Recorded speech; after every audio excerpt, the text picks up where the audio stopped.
आप एक न्यूमरोलॉजिस्ट हो एंड एक टैरो कार्ड रीडर भी। ये साल यानी कि साल 2024 रियल एस्टेट इन्वेस्टमेंट के लिए कैसा रहेगा? क्या आप कुछ प्रेडिक्ट कर सकते हो? हाँ ज़रूर। मैं एक बार अपने कार्ड्स ले लेती हूँ। बिल्कुल।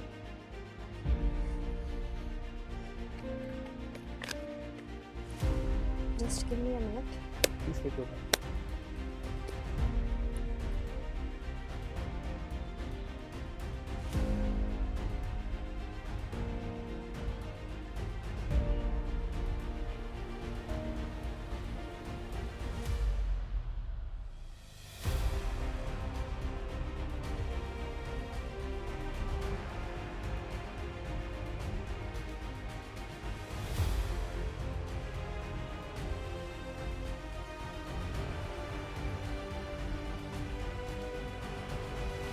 आपने अभी क्या किया था? देखो, कार्ड्स जो है ना हमारी सबकॉन्शियस एनर्जी को रीड करते हैं, ठीक है।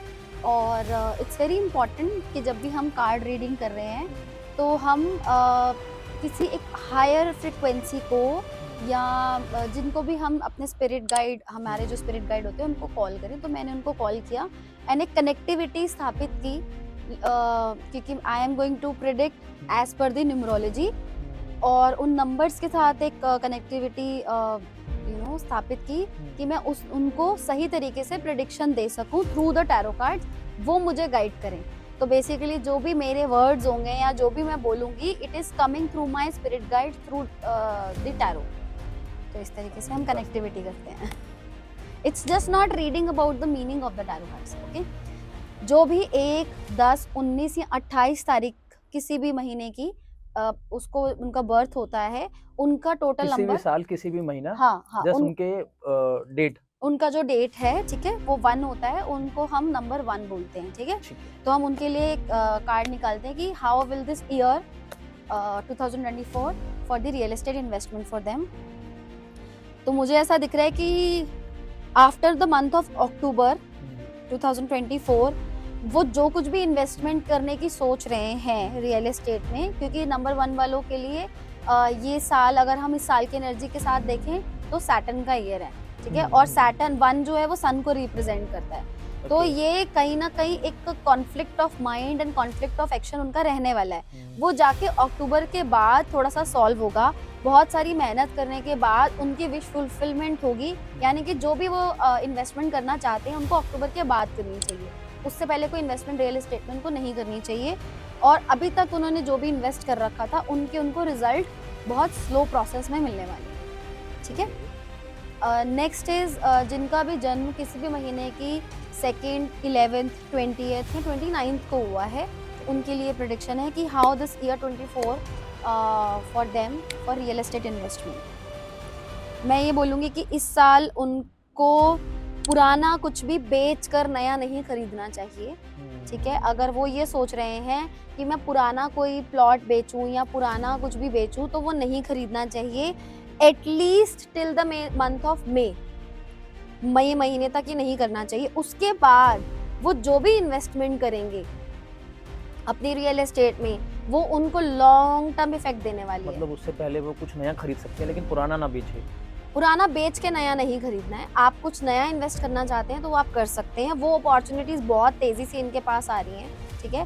कोशिश करें कि उसको किसी तरीके से मई तक टाल दें, ठीक है। और उस जो भी वो प्रॉपर्टी खरीदेंगे, क्योंकि इस साल 2 नंबर वाले लोग प्रॉपर्टी खरीदने वाले हैं, ठीक है। और जो भी वो मुझे एक कार्ड में दिख रहा है कि I am seeing stability card, a lot of money is coming to them through the stability, and stability is what हम जब भी कोई जमीन खरीदते हैं, ठीक है। तो मुझे नजर आ रहा है कि वो जमीन खरीदेंगे और वो लॉन्ग टर्म उनको बेनिफिट करेगी। जो वो चाह रहे थे कि उस जमीन से हमें बेनिफिट मिले, वो उनको मिलेगा, बट मई के बाद। और पुरानी प्रॉपर्टी अगर बेचनी है तो मई के बाद बेचेंगे, उससे पहले नहीं। आगे चलते हैं, नंबर 3 के लिए चेक करते हैं। नंबर 3 उनका होता है जिनका बर्थ किसी भी मंथ की 3rd को हुआ हो, 21st को हुआ हो या 12th को हुआ हो, ठीक है। तो let's see what is coming for them. 38th also, हाँ 30th ऑल्सो, 30 तारीख की। ओके, सो इमोशनली ये साल इन्वेस्ट करने के लिए इनके लिए मैं बोलूँगी बहुत अच्छा नहीं है। बहुत तेजी से ये इन्वेस्ट करने की तरफ बढ़ेंगे। इमोशनल इन्वेस्टमेंट नहीं करनी है रियल एस्टेट में। तो इमोशनल इन्वेस्टमेंट का मतलब है कि ये जगह मुझे ऐसी ही चाहिए थी, मुझे ये मिल गई, मैं इमोशनली अटैच्ड हूँ, या मेरी कोई इंसिस्टर प्रॉपर्टी है, मैं उसको उसके साथ बहुत अटैच हूँ, मैं उसको बेचना नहीं चाहता, या मैं उसको तोड़ के बनाना नहीं चाहता, या मैं उसके साथ कोई छेड़खानी नहीं करना चाहता, वो इमोशनल अटैचमेंट होती है। तो वो इमोशनल अटैचमेंट वाली प्रॉपर्टीज की तरफ ना जाएं। इन्वेस्टमेंट होगी बट इमोशनली इन्वेस्टमेंट होगी, तो इमोशनली थोड़ा सा अपने आप को सेव करके, दिल दिमाग इस्तेमाल करके, किसी की राय लेकर फिर ये अपने रियल एस्टेट में इन्वेस्टमेंट बिकॉज करें। इमोशनल इन्वेस्टमेंट की तरफ जाएंगे तो हो सकता है कोई गलत डिसीजन हो जाए। होगा गलत डिसीजन, क्योंकि वो बहुत ही तेजी से स्विफ्टली डिसीजन लेने वाले हैं। ठीक है, वो तेजी से डिसीजन होते ही उनको लगेगा कि हमने गलत डिसीजन ले लिया। तो नेक्स्ट चलते हैं हम नंबर 4 की तरफ। Number 4 is who is born on any month, 4 तारीख को पैदा हुए हों, 13 को पैदा हुए हों, या 22 को पैदा हुए हों, या 31 को पैदा हुए। ठीक है, तो हम उनके लिए देखते हैं कि what is coming for them in real estate. It's a very good year for them. मैं बोलूँगी कि एक तरीके से ये साल उनके लिए ऐसा साल है जिसके लिए वो बहुत टाइम से वेट कर रहे थे। ठीक है, किस्मत बदलने का टाइम है, किस्मत की किताब उनके लिए सामने खुली हुई है, विच इज़ ब्लैंक। तो जो चाहें आप वो लिख सकते हैं, जैसा चाहें वैसा अपनी किस्मत को बदल सकते हैं, और लेकिन सोच अपनी पॉजिटिव रखनी होगी, एंड थोड़ा सा एरोगेंस कम करना होगा, क्योंकि 4 is represents Rahu and 8 represents 8 is the number of 2024 Shani. तो एरोगेंस कम करनी होगी, मेहनत से पीछे नहीं हटना है। मेहनत बहुत कराएगा ये साल इनसे, बट वो मेहनत के रिजल्ट इनको देकर जाएगा, और बहुत तेजी से आने वाले 1 महीने के बाद, यानी कि फ्रॉम नेक्स्ट मंथ इनके बहुत तेजी से इन्वेस्टमेंट होंगी। तो ऐसा कैसे कह रहे हैं कि लाइक जो ये लिख देंगे वही हो जाएगा? क्योंकि मेरे पास जो इनका कार्ड आया है, व्हील ऑफ फॉर्च्यून का कार्ड आया है, और इस कार्ड को मैं उनकी एनर्जी से जैसे इंटरप्रिटेशन कर पा रही हूँ, मुझे ऐसा लग रहा है कि इस वक्त भाग्य उनके साथ है, तो भाग्य अपना वो भाग्य खुद लिख सकते हैं। एंड क्वीन ऑफ सोर्ड्स की एनर्जी आ रही है, बहुत स्ट्रांग, जो खुद डिसीजंस लेती है, बट हेफ्टी डिसीजंस नहीं लेने हैं, क्योंकि कहीं ना कहीं वो मुझे ऐसा इस कार्ड को देख के फील हो रहा है कि वो हेफ्टी डिसीजंस लेंगे, यानी कि फटाफट डिसीजन लेने की कोशिश करेंगे, वो नहीं करना है, सोच समझ के डिसीजन लेने हैं। तो किस्मत इनके साथ हो जाएगी, जो ये वेट कर रहे थे बहुत टाइम से, वो इस साल इनको मिलने वाला है। गुड फॉर देम, बहुत अच्छा रहेगा। ठीक है, आगे चलते हैं नंबर 5, जो किसी भी महीने की 5 या 14th को पैदा हुए हैं, या किसी भी महीने की 23 तारीख को पैदा हुए हैं। ठीक है, लॉर्ड ऑफ वेल्थ एक्वायरमेंट, बहुत सारी वेल्थ एक्वायर करेंगे ये रियल एस्टेट के थ्रू। एंड बहुत अच्छा कार्ड आया है कि एक तो स्पेस शिफ्टिंग होगी इनकी। ठीक है, जो मुझे दिख रहा है कि एक स्पेस शिफ्टिंग होगी, एक जगह से दूसरी जगह ये अपनी जगह बदलेंगे। तो हो सकता है बहुत सारे नंबर 5 वाले लोग जो हैं वो अपना स्थान परिवर्तन करें, एक जगह से दूसरी जगह घर शिफ्ट करें या ऑफिस शिफ्ट करें। शिफ्टिंग होगी, it can be shifting of from one state to another state, from one country to another country, ये भी हो सकता है। हैप्पीली अपनी फैमिली के साथ सेटल होंगे जैसे भी वो चाहते हैं। And very very important thing for number 5 is कि इन लोगों को इस साल अगर इन्वेस्टमेंट करनी है रियल एस्टेट में, तो इनको कंट्री साइड या आउटस्कर्ट्स में इन्वेस्टमेंट करनी चाहिए, नॉट इन दिस सिटी। जितना ज़्यादा ये आउटस्कर्ट्स में इन्वेस्टमेंट करेंगे उतना ये फ्लरिश करेंगे।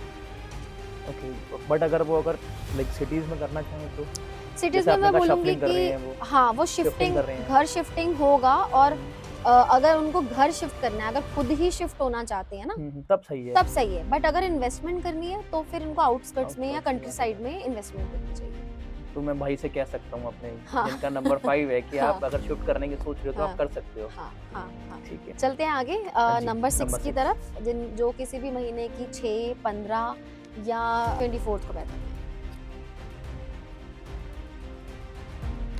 ओके, तो एक और कार्ड आ रहा है मेरे पास, I will just pull 4 cards.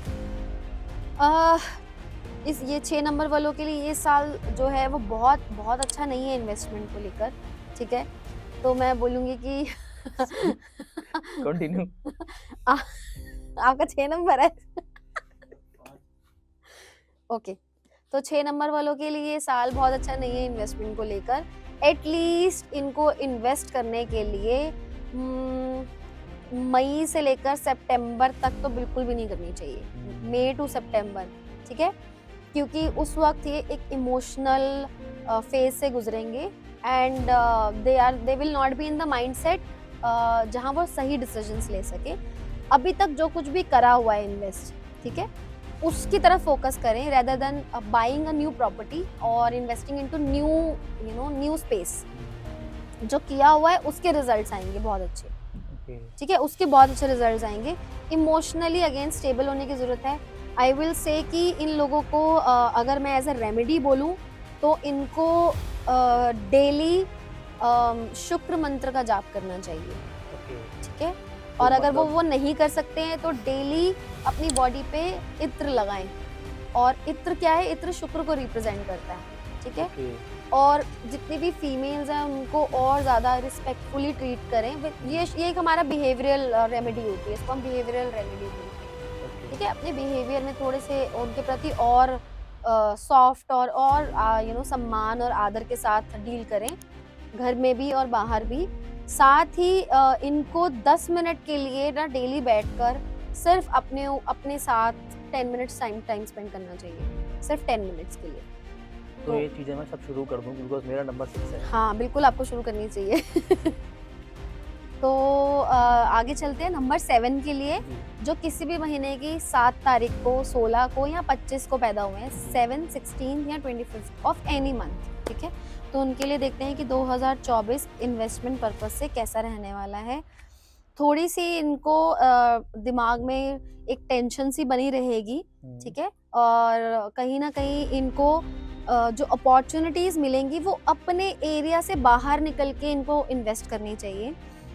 For example कि अगर ये दिल्ली में रहते हैं तो इनको दिल्ली में इन्वेस्टमेंट नहीं करनी है, इनको थोड़ा सा बाहर की टेरिटरी में जाके इन्वेस्ट करना है। एक चीज़ मुझे बहुत अच्छी इनकी इनसाइट में नज़र आ रही है कि अगर ये किसी ऐसी जगह पे इन्वेस्ट करते हैं जहाँ कोई वाटर बॉडी है, कोई रिवर है, या ये किसी समुद्र तट के किनारे, बीच साइड, हाँ, लाइक गोवा हो गया या मुंबई में या किसी भी तरीके से वहाँ पे इन्वेस्ट करते हैं, सो वो इनको बहुत आगे लेके जाएगा, न्यू वेंचर्स ओपन करेगा, न्यू अपॉर्चुनिटीज इनके लिए लेकर आएगा। एक तरीके से आप कह सकते हैं कि एक गेटवे ओपन करेगा फॉर फ्यूचर। मतलब it can be Rishikesh and Goa as well. Yes, मतलब सी साइड हो, रिवर साइड हो, मेंटल टेंशन बनी रहेगी, स्टेबिलिटी होगी, पैसा होगा, सब कुछ होगा, बट कहीं ना कहीं ये दूसरों की सुनते हुए डिसीजन मेकिंग नहीं कर पाएंगे। इन्फ्लुएंस डिसीजन रहेंगे, आप कह सकते हैं इन्फ्लुएंस डिसीजंस रहेंगे। उससे बचने के लिए इट इज गुड कि इनको 2-2.5 महीने वेट कर लेना चाहिए till the month of April. उसके बाद they can go and do after अप्रैल। तो अभी कैसे बता पा रहे हैं कि लाइक इसमें उनका लाइक पानी के आसपास की इन्वेस्टमेंट ही उनकी देखिए। सी कुछ तो ये सब कार्ड के थ्रू इंट्यूटिवली आता है, and in my cards like I am seeing in 2 of wands. इस कार्ड में हमें दिख रहा है कि अगर आप अपनी टेरिटरी क्रॉस करते हैं तो you are going to get good benefits. Plus हम यहाँ पे एक वाटर बॉडी देख रहे हैं, ठीक है, तो वाटर बॉडी के पास अगर हम इन्वेस्टमेंट की बात करें तो अगर ये किसी वाटर बॉडी के पास जाके इन्वेस्टमेंट करते हैं, even that can be out of country also, ठीक है। अगर इनका प्लान है कि मुझे किसी और कंट्री में जाके पैसे लगाने हैं, इन्वेस्ट करना है, रियल एस्टेट परचेज करना है, दुबई, अटलांटिस के पास, हाँ हाँ, so if they want to do it, they can do it.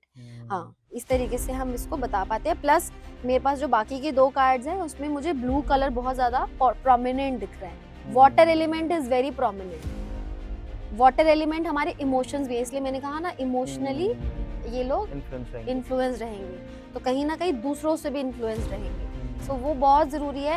And for 7 number, they are very highly intuitive. अगर हम नॉर्मल 7 नंबर की बात करते हैं ना, 7 नंबर ट्रेट्स की बात करते हैं, they are very highly intuitive people, और ये लोग वैसे भी इमोशनल डिसीजंस लेते हैं। और मैं ये कहूँगी बेस्ड ऑन इंट्यूशन, हाँ, बेस्ड ऑन इंट्यूशंस, और कई बार वो अपनी इंट्यूशन को नहीं सुनते, तब उनको ज़्यादा प्रॉब्लम होती है। तो इंट्यूटिवली डिसीजंस लें एंड इन्फ्लुएंस ना हो बहुत सारे लोगों से, देन ये 4 साल उनके रियल एस्टेट इन्वेस्टमेंट के लिए after April it is very good near the water bodies, ठीक है। आगे चलते हैं number 8। number of Shani, the number of Saturn, the number of the year 2024 and the number of finance. अभी हम इसे फाइनेंस का नंबर भी बोलते हैं. देखते हैं ये साल उनके लिए रियल एस्टेट की इन्वेस्टमेंट के लिए इसीलिए इसको फाइनेंस का ईयर भी कहा जा रहा है. Yes. So it's a breakthrough year for them. ठीक है. कार्ड्स भी ये कह रहे हैं. Yes, it's a breakthrough year. पहला कार्ड ही मेरे पास ये कार्ड आया डेथ का. इसको मैं ब्रेक थ्रू देख रही हूँ इनके लिए, इन लोगों के लिए, कि पुराने पैटर्न्स टूटेंगे और अगर ये पुराने पैटर्न्स तोड़ लेते हैं तो अब मेरा आपके कार्ड से विश्वास बनने लगा है. जैसा लाइक न्यूमरोलॉजी कह रही है, अब आपकी कार्ड रीडिंग भी बिल्कुल एकदम सटीक बैठी है. Everything is amalgamated. आप जैसे ही अमैल्गमेशन के थ्रू इंट्यूटिवली रीड करते हैं तब आप, it's just not about meaning. अगर आप जनरली टैरो रीडिंग में देखते हैं तो लोग जनरल इंटरप्रिटेशन निकालते हैं इस कार्ड की. It's not a general interpretation, right? It's an amalgamation reading. So हम देख रहे हैं कि मुझे ऐसा फील हो रहा है इस कार्ड को देख के कि it's a breakthrough year. They have to break certain habits and they have to break certain patterns जिनको वो बहुत समय से फॉलो कर रहे हैं. And financially they are going to grow. इस साल छोटी छोटी नींव रखी जाएगी इन्वेस्टमेंट की. बहुत बड़ी बड़ी इन्वेस्टमेंट्स ना करें. फॉर एग्जाम्पल, अगर 8 नंबर वाले लोगों को इस साल बहुत बड़ी कहीं प्रॉपर्टी में इन्वेस्ट करना है या अपना घर लेना चाहते हैं या अपना ऑफिस लेना चाहते हैं, तो मैं बोलूँगी कि इट इज़ गुड कि वो सितंबर के बाद सोचें, प्लान करें. उससे पहले ग्राउंड वर्क कर लें, छोटी छोटी नींव रख लें, छोटा छोटा सा काम कर लें कि ढूंढ लें कहाँ लेना है, कैसा लेना है, कहाँ से पैसे अरेंज करने हैं, किस तरीके से मुझे पेपर वर्क करना है. पेपर वर्क अच्छे से चेक कर लें. प्रायर अरेंजमेंट्स करके रखें. एग्जैक्टली, प्रायर अरेंजमेंट्स करके रखें. एंड प्रोक्रेस्टिनेशन नहीं करना है कि आज कर लेता हूँ, कल कर लेता हूँ, परसों कर लेती हूँ. नो, आपको डेली डिसिप्लिन में रहना है, हार्ड वर्क करना है. मतलब ये जनरली भी ये चीज़ आपको फाइनेंशियली बहुत ऊपर लेके जाएगी. ये साल 8 नंबर वालों के लिए फाइनेंशियली बहुत अच्छा रहने वाला है. न्यू अपॉर्चुनिटीज़ बहुत सारी आएंगी इनके पास में, जिनको ये अपनी आलस के लिए, आलस की वजह से इन कैश नहीं कर पाएंगे. तो आलस नहीं करना है. आलस त्यागना होगा. आलस ये तो आम जीवन में भी कहा जाता है, आलस त्यागना होगा. हाँ, और इनके लिए ये बहुत ज़रूरी है. और मैं कहूँगी रियल एस्टेट के लिए they will have a lot of options कि मुझे कहाँ इन्वेस्ट करना चाहिए. अगेन मैं बोलूँगी कि जो सबसे ज़्यादा इनको लगे कि ये चीज़, ये प्रॉपर्टी या ये वाला एरिया मेरे लिए, मतलब मुझे सबसे ज़्यादा सूटेबल लग रहा है, again go with your intuition. क्योंकि 8 नंबर के लोग जो है ना वो भी बहुत हाईली इंट्यूटिव होते हैं. तो go with your intuition. Take a decision with your family member. जो भी आपके क्लोज फैमिली मेंबर या फ्रेंड हैं उनके साथ बैठ कर डिसीजन लें. बहुत अच्छे से ये आगे ग्रो कर सकते हैं. आगे चलते हैं नंबर 9 की तरफ, जिनका भी बर्थ किसी भी महीने की 9th को हुआ है, 18th को हुआ है या 27th को हुआ है. लेट्स सी कि उनके लिए हमारे कार्ड्स क्या कहते हैं for the investment purpose. It's a big no for the investment in real estate for them. They will take very wrong decisions and गलत तरीके से ट्रैप भी हो सकते हैं. ठीक है. और अपनी दिमाग से ये जितना ज़्यादा कहते हैं ना डिसीजन लेने की कोशिश करेंगे या एक जगह पे स्टैग्नेंसी रखेंगे या फिर ये करेंगे कि मुझे सब कुछ पता है. ईगो इन्वेस्टमेंट नहीं करनी है. बिल्कुल इन्वेस्टमेंट करनी ही नहीं है. इन्वेस्टमेंट मैं ये बोलूँगी इन्वेस्टमेंट नहीं करनी है. ये साल आप जाने दीजिए. Do not invest in any real estate. मैं साफ बोल रही हूँ, 9 नंबर वालों का साल ही नहीं है किसी प्रकार का. रियल एस्टेट इन्वेस्टमेंट का साल नहीं है. इनको फिलहाल वेट करना चाहिए अगले साल के लिए. ऐसा कौन सा कार्ड देखा जिसके बेसिस पे आप? See, I am seeing these 2 cards. Like I am seeing the Devil card, wrong decision. I am seeing this card 7 of Wands की अपनी मत रखकर गलत डिसीजन ले सकते हैं और लोग इनको समझाने की कोशिश करेंगे बट स्टिल इनको समझ में नहीं आएगी. They will take very wrong decisions, heavy decisions. गलत जगह पैसा लगा देंगे, गलत लोगों के बीच में फंस सकते हैं. लोग इनको मैनिपुलेट करने की कोशिश करेंगे if they go for the real estate. तो 9 नंबर वालों के लिए बिग नो. वेट करना चाहिए इस साल एटलीस्ट.